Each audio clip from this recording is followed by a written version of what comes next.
One way to stop avoiding negative feelings is to deliberately focus on the present. This is mindful awareness. Yes, we are aware. The idea of mindfulness is scary because it seems daunting. But there are more dynamic techniques for developing mindfulness and awareness than sitting on a cushion in silent stillness. In practice, mindful awareness looks like this. You focus on the current moment, and at some point, you notice that your thought has drifted away. You pay attention to where exactly it has wandered, and bring it back to the present moment. This can be repeated from 10 to 10 million times. Mindfulness is a practice, not a stable state. We like to think of it as episodic concentration on what is happening, intentional and non-judgmental, followed by a complete shift of thoughts to something else, and a return to it when you remember it again. First, let's talk about curiosity towards external factors. Primarily, pay attention to what you are doing at this moment. Where are you? Who is around you? What movements and sounds do you notice around you? Imagine as if you were observing yourself from the side. What do you see? What do you hear? What smells? Visual images? Do you notice how you detach from your thinking and immerse yourself in the current life for a moment? There are many reasons why curiosity about what is happening outside of you can be useful. Firstly, it allows you to see how the world affects you and how you affect it. Secondly, curiosity about the surrounding world can improve the quality of life. It has been proven that people feel happier when they are fully immersed in their activities, rather than getting bogged down in thoughts about anything. Those who set themselves the goal of being happy or experiencing pleasant emotions may get the opposite effect and start avoiding difficult moments, while people who are aware of themselves in the present are more satisfied with life. Curiosity can give a better understanding of what is happening inside you. If you get curious, you will notice what exactly fuels avoidance, which works against you. Procrastination, dishonesty towards a partner, missing phone calls from mom. And then you can look fear in the face and try to act differently. Showing curiosity towards what is happening inside has obvious advantages. You can see that your thoughts are just thoughts. You will understand that bodily sensations are just bodily sensations. Emotions are emotions. Memories are memories. Try this. Pay attention to what is happening inside you right now. How do you feel the air on your skin? What thoughts are wandering in your head? What story are you telling yourself? Can you realize that all this is just a product of your brain activity? What signals is your body giving you? Awareness of what is happening inside is often harder than analyzing external circumstances, but the habit of regularly focusing on your own thoughts and sensations is a great way to acquire this skill. As you learn to shift your attention to this kind of concentration during difficult moments for you, you will improve your skill of moment awareness and will be able to perceive your fears more easily, thus approaching the desired goal. Write down your intention to train curiosity in a notebook this week. Maybe you should add a few other reminders, an alarm on your phone or a sticker on the monitor. Pay attention to what surrounds you at different times of the day, what thoughts arise, what you feel physically, what you are doing, and what magical premonitions your mind conveys to you. By showing curiosity towards the external and internal world, you can enhance the effect by realizing the part of yourself that shows curiosity. Notice the noticer. Observe the observer. Psychedelic, isn't it? Notice the person who notices the noticer. And here's why it's important. If you are a person who notices the noticer, then the phenomena you observe cannot truly harm you. By definition, it can be extremely painful. You may wish for these feelings to disappear, but their ability to harm you is negligible, even if it doesn't seem that way. Thus, if thoughts and feelings are not capable of causing harm, the need to avoid them is significantly reduced. In essence, mastering the skill of observing the observer helps you develop the ability to experience difficult moments and refuse to perceive fear, sadness, guilt, shame, and vulnerability as something to be avoided. When you are in the position of the observer, you notice how thoughts arise, lie for some time, and then disappear without any effort on our part. The whole point of observation is to focus on the life cycle of a thought, not on its content. Well, easier said than done, you might say. However, sometimes the position of the observer allows you to distance yourself enough to face your fears, overcome the need to avoid, and do what seems important in a particular situation. Try the following. Think about something that hurts or scares you. For instance, times when you were fired from a job, or a partner rejected you, or someone treated you like you were worthless, or the fear that something similar might happen again. Choose one thing. What do you notice when you think about it? What do you feel physically? What thoughts arise? What emotions? Who noticed all these details? You did. You noticed all these features. When you notice that you are noticing, it's called observing the observer. When I notice that I am noticing, the sensations change. Of course, unpleasant memories still hurt a bit. But if you focus on the thoughts, emotions, and physical sensations that accompany these memories, you notice all of this. Thoughts and feelings can change, but you remain the same. Another fact about difficult emotions is that any experience or sensation you observe is finite.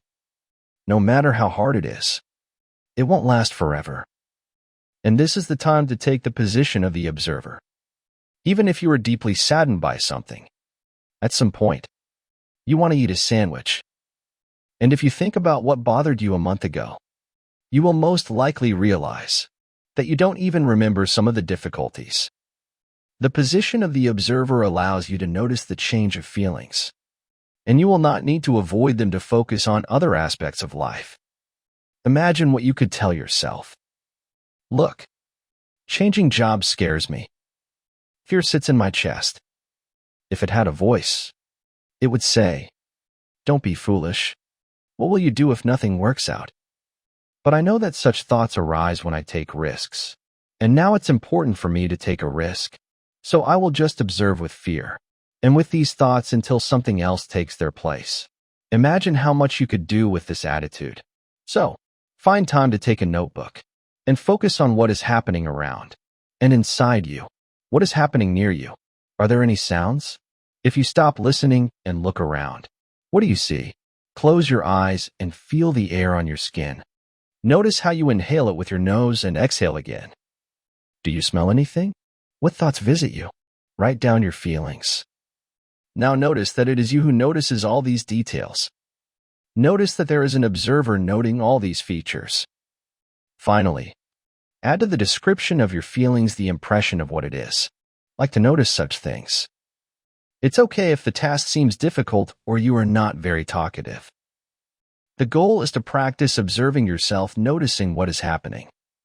Now, as you become curious about what is happening inside and outside of you, and observe the observer, we will share a more formal version of the mindfulness awareness practice, like the one used by meditation lovers, as it allows you to continue developing these skills. The goal of the practice is not to get rid of thoughts, but to non-intrusively observe the process of thinking. This helps to temporarily detach from your thoughts. Notice the process itself. Begin to identify patterns in it, and notice that all this time the real you is present, outside the system you are observing. If you think about it, it's quite funny that we go through life looking at the world through our thoughts, most of the time not noticing the current moment. When we are not focused on a task, activity, or experience, we usually say that our thoughts are wandering. This is an appropriate metaphor, but it is also useful to think about what actually happens when we are not immersed in the current moment. Scientists describe this wandering as the activation of the brain's default mode network. It is easy to get out of this state when you are climbing a mountain or putting together a puzzle. At such moments, the brain is naturally involved in what is happening. However, it is much harder to keep it from activating this mode when you are waiting for a bus or just trying to be more involved in the present. The best way to train awareness of your internal states is through formal and structured practice. Sit down and intentionally return your thoughts to the current moment. Focus on your breathing, Or notice your thoughts instead of immersing yourself in them over and over again. Let's see what happens to your wandering during the next exercises. Find a comfortable place. Let your observing eye notice the physical sensations. Understand how the body feels in the chair. Focus on the points where the body and the chair touch. Feel the sensation of support or warmth. Let the observing eye quickly check if there is any tension in the body. Maybe you want to sit up straight? If so, please do. If not, try to relax the tension. Give yourself time to feel those parts of the body that we usually do not think about. The crown of the head, the left elbow, the right earlobe. And now check your mental background. Your thoughts. Track how they change. Come and go. Noticing each thought. Make a short pause. Focus on the emotions arising in connection with these thoughts. Assess how deep these emotions are or superficial. Can you say in which point of your body they are? For example, if you feel anxious, is it not sitting in the epigastric region? Or does it inhabit the neck and shoulders? Observe the breathing of your body. Can you, without doing anything, feel how your body fills with air and then releases it? Notice how the chest rises and falls as the lungs expand and contract. Think about how your body has been doing this since birth, regardless of your desire. Notice what it's like to gently survey your inner landscape without trying to rush through this stage or skip it. Was it even a little difficult? If so, you know you're not alone. Most of us are busy with everyday affairs and don't spend time exploring our inner world. In fact, busyness has become our mode of action, as if we are walking through life like sleepwalkers. And there is a price to pay for this. Acting on autopilot, we lose the ability to stop and choose the next step, the future direction. Sometimes it seems that our actions are automatic, but they just happen. Sometimes we don't even notice them. But as soon as we start practicing mindfulness, first towards the five senses, then towards the observing self, and then towards our inner landscape, we discover a very curious state in which we will be able to pause and decide where to go next. This is actively living your life, not passively allowing it to happen to you. If it seems to you that your actions and responses are automatic, and this can certainly feel that way, you can cultivate the skill of mindful awareness to make better choices when needed. Moreover, we contain a huge amount of information.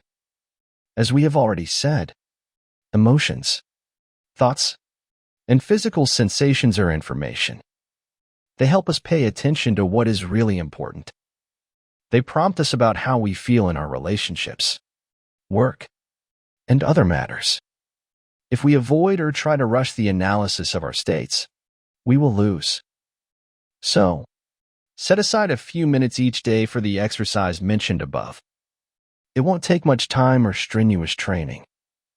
It is precisely the daily practice of mindfulness and meditation that will develop your ability to observe yourself and learn from it.